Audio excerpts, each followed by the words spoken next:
Okay, so you ready to go on a little adventure with me today? Always up for an adventure. All right, excellent. The Church of Tinkerbell podcast.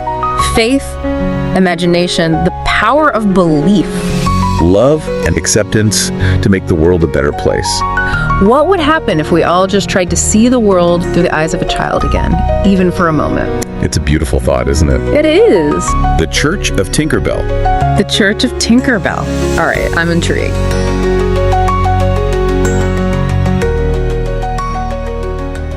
Okay, picture this. Twilight. Late October. You can smell the wood smoke, maybe some fallen leaves, that faint hint of Halloween candy still in the air. That's the setting for what we're diving into today. According to our source, this is when Evernight awakens again. Yeah, and we're looking at a really fascinating piece of spiritual reflection. It's called The Monsters We Carry, Part 3 of the Evernight Tales. And the source itself is, well, it's called the Church of Tinkerbell. Right, which might make you think, okay, this is all going to be whimsy, glitter, maybe some radical kindness, and you wouldn't be entirely wrong. There's definitely that element. But here's the twist, and it's a big one. This almost playful theatrical framework. It's actually delivering some really dense psychological ideas. Exactly. They're using this whole Evernight setting, this autumn vibe, to talk about heavy stuff like shadow work, ego integration, deep self-acceptance. It's quite clever. It really is. It feels like the whimsy, the fairy tale aspect kind of disarms you, you know? It's like a Trojan horse, totally. It slips past all those adult defenses we put up against looking too closely at ourselves. It's hard to stay overly serious when Tinkerbell is involved, and that space allows the deeper stuff to land. Absolutely. So our mission today is to unpack that core idea from the source. Every costume hides a truth. Every monster tells a story. We want to pull out the practical psychological insights here, things you can actually use, whether you're into costumes or not. And this flows right from our last deep dive, remember? We talked about the gift of chosen fear facing those external chosen shadows. Right, the haunted houses, horror movies. Exactly. Now we're flipping the lens, turning it right back inward. We're talking about the monsters that don't just hide under the bed, they follow you home. They're in the mirror. Okay, let's get into their main teaching tool then. This tradition they set up in the fictional town of Evernight. Yeah, the mirror ritual. So the idea is, after all the Halloween fun is over, a child stands in front of a mirror just by candlelight. They say their own name 3 times. It's this deliberate moment of vulnerability, setting the stage to meet your true monster. It's like dropping the mask, right? The social mask, the costume, everything. Precisely. It's meant to be that moment of unvarnished truth. And this leads us to the main story they tell, about a child named Ash. Ash decides to actually do this ritual. The source describes the scene. The air gets heavy, the candle flickers. You feel the tension building. Ash says the name 3 times, and something does appear in the mirror. But here's where it gets really interesting, psychologically. It's not what you'd expect from a spooky story. No claws, no horns. Right, it's almost disappointing, in a way. You could say that. The source says Ash saw just a face, pale and trembling with eyes too familiar. Familiar how? It looked exactly like Ash, but heavier. That's the word they use. Heavier. Okay, heavier. That feels important. Not physically heavier, I assume? No, not at all. It's emotionally heavy. Ethically heavy. Psychically heavy. It's weighted down. Weighted down with what, specifically? Because this seems key to how they define this inner monster, this shadow self. The source is very specific here.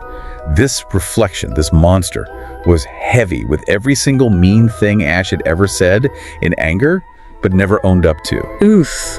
Okay. Heavy with every wish Ash had swallowed down, afraid of, failing or being rejected. Wow. And maybe the heaviest part, it carried every single time Ash pretended not to be hurting when deep down they were really suffering. So the monster isn't some external evil force, it's us. It's the weight of all the truths we suppress about ourselves. Exactly. It's like psychic debt made visible. All the energy we spend pretending, denying, pushing things down, it accumulates. It makes us heavy. That connects to ego defenses, doesn't it? The ego works so hard to maintain this polished image, strong, nice, always okay. And the heady reflection, that's the psychic cost of keeping that mask perfectly in place. But why call it a monster then? If it's just repressed feelings, why use that loaded word? Because it feels monstrous to us. When Ash sees this reflection, this raw, honest picture of their own suppressed anger and pain, the immediate reaction is judgment.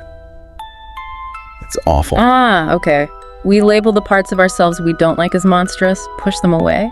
And then they do start to feel scary, lurking in the dark like that, which leads directly to the core dialogue in the story. Ash looks at this heavy reflection and says straight up, "But you're awful." And the reflection's response. Simple, devastatingly simple. I'm honest. Wow. Okay. Awful versus honest. That's the whole conflict right there, isn't it? We judge our own truth as awful. But the only way through that feeling, the source suggests, is honesty, acknowledging what's actually there. And doesn't the monster say something else, something crucial? Yes. It follows up with a line that sums up their whole approach to integration. I'm you when you don't let yourself be. Oof. Yeah. So it's not separate. It's the potential self, the authentic self that we're too afraid to embody. It's all the energy we spend saying, nope, can't feel that, can't want that, definitely can't show that I'm hurt. That really makes you think, doesn't it? If that honest reflection is the part you won't let yourself be, what's the cost of that suppression? Well, according to the source, the cost is that heaviness Ash felt. It weighs you down, makes you feel brittle, maybe even sluggish. So the story moves from this tense confrontation to what? How does Ash deal with this? It shifts beautifully towards integration, and it's deceptively simple. The monster, the honest self, just offers its hand. Not aggressively. No, not at all. It's an invitation, a gesture of reconciliation. And Ash? Ash takes the hand. And the source says the mirror shivers, and for a moment the two faces become one. Does the monster vanish then? Is it defeated? That's the crucial part. No. Yeah. It doesn't vanish. Yeah. It's not about getting rid of it. The source says it was invited home. Invited home. Okay. And the result, instantly, something inside Ash softened. That hardness, that tension of constant self-policing, it just eased. The internal battle paused. So integration or shadow work in this context isn't about exorcising the demon. It's about pulling up a chair for it, letting it be part of you. You got it. Allowing yourself to be the whole complex thing that you are. And the source points out, these monsters we carry, they rarely roar. They whisper. Yeah, they whisper. They kind of fidget at the edges of our awareness, especially when we're trying really hard to seem happy or put together. They're like little signals that something's out of alignment. And the root cause is usually those deep old fears, isn't it? Almost always. Fear of not being loved, not being safe, not being good enough. These monsters are often just outdated survival strategies from when we were younger, trying to protect ourselves from those very fears. Even if those strategies don't serve us anymore. Right. They might actually be holding us back now. Which brings us back around to the costumes. Every costume hides a truth. The Evernight setting makes sense now. Dressing up isn't just for fun. It's a way to make these internal truths tangible, playful even. It externalizes the internal struggle so we can look at it, maybe even understand it. The costume becomes a clue. Exactly. A clue to what's being guarded or what feels missing inside. Let's use their examples. They're really good. The vampire costume. What's the hidden truth there, according to the source? Okay, the vampire. Psychologically, always needing something from others, right? Life force, energy. Right. The source suggests the vampire costume often points to a deep craving for connection, real intimacy, because maybe the person feels kind of empty or drained inside, looking for life outside themselves. So the predatory thing is masking a need to be filled. Makes sense. What about the ghost? The ghost, the classic invisible entity, passing through, maybe causing a stir, but never really seen or engaged with. Yeah. That costume, the source says, often carries the pain of feeling unseen, unacknowledged. Like being physically present but emotionally invisible? Or having your needs or hurts ignored in the past? Precisely. That chronic sense of invisibility. And the last one they mention is the beast. Big, maybe hairy, definitely intimidating. The symbol of raw aggression. That's the surface level. But the source gives it this wonderful psychological twist. The beast often just wants to protect something soft and vulnerable inside. So the scary outside is armor. Exactly. The ferocity is the shield for a tender core.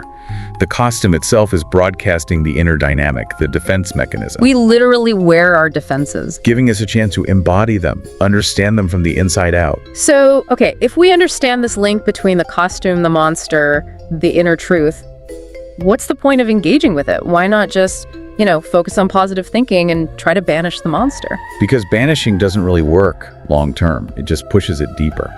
The source argues the therapeutic value is in the engagement itself.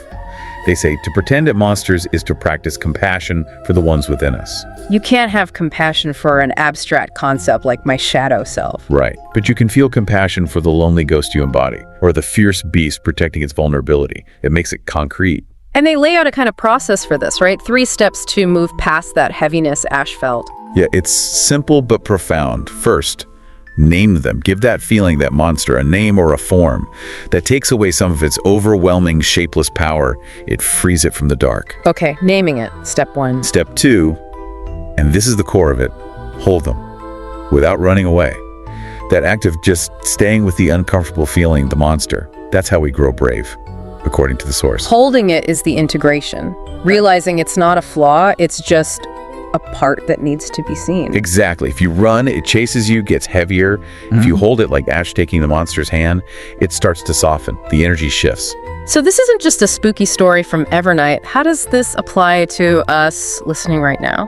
They actually give a really direct, practical invitation, something you can try this week. Okay. It's an exercise in interrupting that autopilot performance we all do. The instruction is, next time you catch your reflection, could be a shop window, a dark screen, bathroom mirror, whatever, just pause for a second. And the key is not to immediately fix your hair or straighten up or put on your public face. Exactly. Resist that instinct. Just look, really look at the face that's actually there in that split second before the mask goes up. Okay. Then what? Then you ask yourself the question they suggest. Which part of me wants to be seen tonight? Huh. You're inviting that honest, maybe heavy part forward? Just for a moment. To acknowledge it. And what might someone actually see? Probably not a full monster, right? Probably not. But maybe, the source suggests, a flicker of something you usually ignore. A flash of deep loneliness you cover with busyness. Or maybe that anger you always swallow down. Or unacknowledged anger, yeah. Or maybe a sudden wave of tenderness, vulnerability, a need you usually dismiss as weak. Even grief that you haven't fully processed. Those are the heavy parts, asking for just a little bit of light. It sounds so simple, just pausing and looking. Simple, but incredibly hard. Because it means dropping the ego's defenses, even for a second. So the next step isn't analysis. It's not trying to fix it. No. The recommended action is just acknowledgement. They call this tiny act the spell of release. What does that involve? Don't turn away from the reflection, from the feeling. Mentally or even softly aloud. Just say hello to it. Hello, loneliness. Hello, anger. Exactly. And then this is the really beautiful part, and say thank you. Thank you for staying. Thank you for holding this truth for me, even when I wasn't ready to see it. That's the moment. That's inviting the monster home. That's the shift. Yeah. From fear and rejection to, well, radical self-acceptance. When we stop pretending, stop suppressing, that softening happens, and all the energy we use to carry that weight, it's suddenly free. Which really sums up the core message, I think. Real self-acceptance means making space for the uncomfortable bits, the awful bits, the parts we've judged in ourselves. Absolutely. And our exploration of Evernight isn't quite over. The source material hints at what comes next. Oh, yeah. It talks about the Feast of Shadows, described as this final night of communion. Get this. Where every shadow brings a gift and every fear finds its seat at the table. Oh, okay. We definitely need to look into that one next time. Sure. But for now, let's leave everyone with a final thought to chew on, based on this idea of the honest monster. Right. So if the monster is the honest part of you that you don't let yourself be, ask yourself, what specific truth are you carrying right now that's feeling heavy? Is it anger? Is it a deep desire? Is it vulnerability? What truth is yearning to be let in? Yeah.